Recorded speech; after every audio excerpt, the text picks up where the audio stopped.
आज बुलढाण्याच्या दौऱ्यावर आहे, कसं पाहता? निवडणुका नगरपालिका आणि नगरपंचायतीच्या निवडणुकीसाठी 35,000 उमेदवारी अर्ज आलेला आहे आणि यांच्या मुलाखती, यांची छाननी आणि जिल्हा पार्लमेंटरी बोर्डाच्या बैठका या संपन्न होण्याचा सपाटा महाराष्ट्रावर सुरू आहे. 12 तारखेला स्टेट पार्लमेंटरी बोर्डमध्ये आम्ही या सर्व प्रक्रियेमध्ये अंतिम शिक्कामोर्तब करणार आहोत. वो RSS प्रमुख जो है भागवत यांनी सांगितलं आहे, भारत में कोई अहिंदू नहीं है, हम राजनीति नहीं राष्ट्रनीति का समर्थन करते. इसके बारे में क्या कहेंगे? ते कन्फ्यूज आहेत. त्यांच्या बोलत असताना त्यांचा पुढच्या वाक्याला मागचा काही संदर्भ नसतो आणि दरवेळेस ते त्यांचे स्टेटमेंट बदलत असतात. वास्तविक पाहता जी आध्यात्मिक जी परंपरा आहे त्या आध्यात्मिक परंपरेमध्ये ते नेहमी चुप्पी साधलेली असते. जो अस्पृश्यता जी आहे त्या संदर्भात ते बोलत नाही, स्त्री पुरुष समानतेच्या अनुषंगाने ते काही बोलत नाही आणि ते विशिष्ट वर्गाची मक्तेदारी ठेवण्याच्या अनुषंगाने सातत्याने ते बोलत असतात. मात्र त्यांना गांभीर्याने घेण्याची आवश्यकता नाही, कारण देशाचे पंतप्रधान नरेंद्र मोदी यांनी त्यांचं ऐकलेलं नाही. कारण 75 वर्षांनंतर निवृत्ती घ्या असं संघानी आणि मोहम्मद बागवतजींनी सांगितल्यावरही त्यांच्या त्या निर्णयाला घेराची टोपली नरेंद्र मोदींनी दाखवलेली आहे.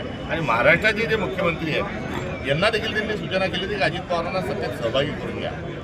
त्यांच्या त्याही सूचनेचं आणि आदेशाचं देवेंद्र फडणवीसांनी पालन केलेलं आहे. तेव्हा त्यांचं देशाचा पंतप्रधान आणि राज्याचे मुख्यमंत्री त्यांचं ऐकत नाही, त्यांचं या देशातले लोक काय ऐकणार?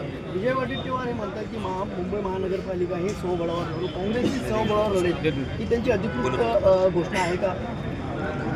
अनेक नेत्यांची, अनेक कार्यकर्त्यांची मुंबई महानगरपालिका स्वबळावर लढली पाहिजे अशा प्रकारचं त्यांचं मत आहे, तशा प्रकारची भावना आहे आणि त्यांनी ती बैठकातून आणि इतर वेळेस त्यांनी त्यांची जी भावना आहे ती व्यक्त केलेली आहे. अद्याप मुंबई महानगरपालिकेच्या निवडणुका लागलेल्या नाही. एकदा या संदर्भातली निवडणुकीची घोषणा झाली की पक्ष त्यावर अंतिम निर्णय घेईल. वो 5 करोड़ का जमीन घोटाला निकल आया है, उसके ऊपर उनको बचाने की कोशिश की जा रही है. पूरी बचाने की कोशिश की जा रही है और इसमें अजीत दादा पवार ने तो तत्काल रिजाइन दे देना चाहिए. एक अलग ही देवेंद्र फडणवीस पैटर्न निकाला है कि गलती करो, गलती लोगों के सामने आने के बाद वो जो ठहराव है, वो जो रजिस्ट्री उसको कैंसिल कर दो. तो एक मजाक उन्होंने व्यवस्था का बना के रखा है और सत्ता में केवल दलाल जो है वही सरकार चला रहे, जनप्रतिनिधि या कानून अपना काम नहीं कर रहे. नाना पटोले ने वक्तव्य किया है कि शरद पवार के नीतियों की वजह से कांग्रेस कहीं पे कमज़ोर हो रही है.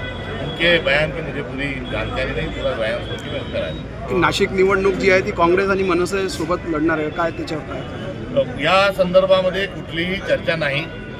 त्या सदर बैठकीला काँग्रेसचा प्रतिनिधी कोणी गेला असं जे म्हटलं जातं ते साफ चूक आहे. कोणताही प्रतिनिधी पक्षाने हा पाठवलेला नाही.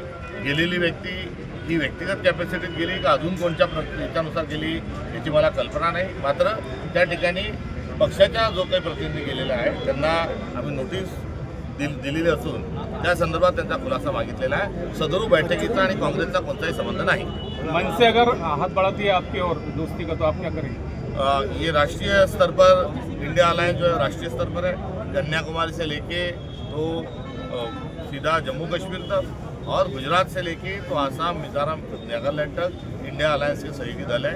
ये बैठ के इसके बारे में फैसला करेंगे. चंद्रशेखर बावनकुळे म्हणतात सर की म्हणजे वडेट्टीवार नाना पटोलेकडे पाहत नाही, नाना पटोले सुनील केदारकडे पाहत नाही आणि सगळं आपल्याकडे पाहत नाही, आपण 4 जण मिळून राहुल गांधींकडे पाहत नाही. हा नेमकं खेळ काय आहे शब्दांचा?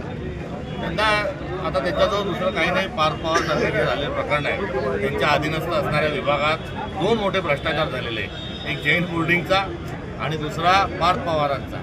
या घोटाळ्याकडे तुम्ही पहा, आम्ही आमचं काय ते आमचं बघून घेऊ, असा कुठलाही वाद नाही, काही नाही. मात्र त्यांना आता कुठेतरी स्वतःला जवळ बोलण्यासारखं काही नाही किंवा अनेक प्रकरणं पुढे येत असताना दुसऱ्याचा उपहास आणि बुद्धिभेद केल्याशिवाय त्यांच्याजवळ गत्यंतर नाही. त्यांचं एक वक्तव्य त्यांच्या फ्रस्ट्रेशनमधून आलेलं असावं. मायावती के लोग कह रहे हैं कि बिहार इलेक्शंस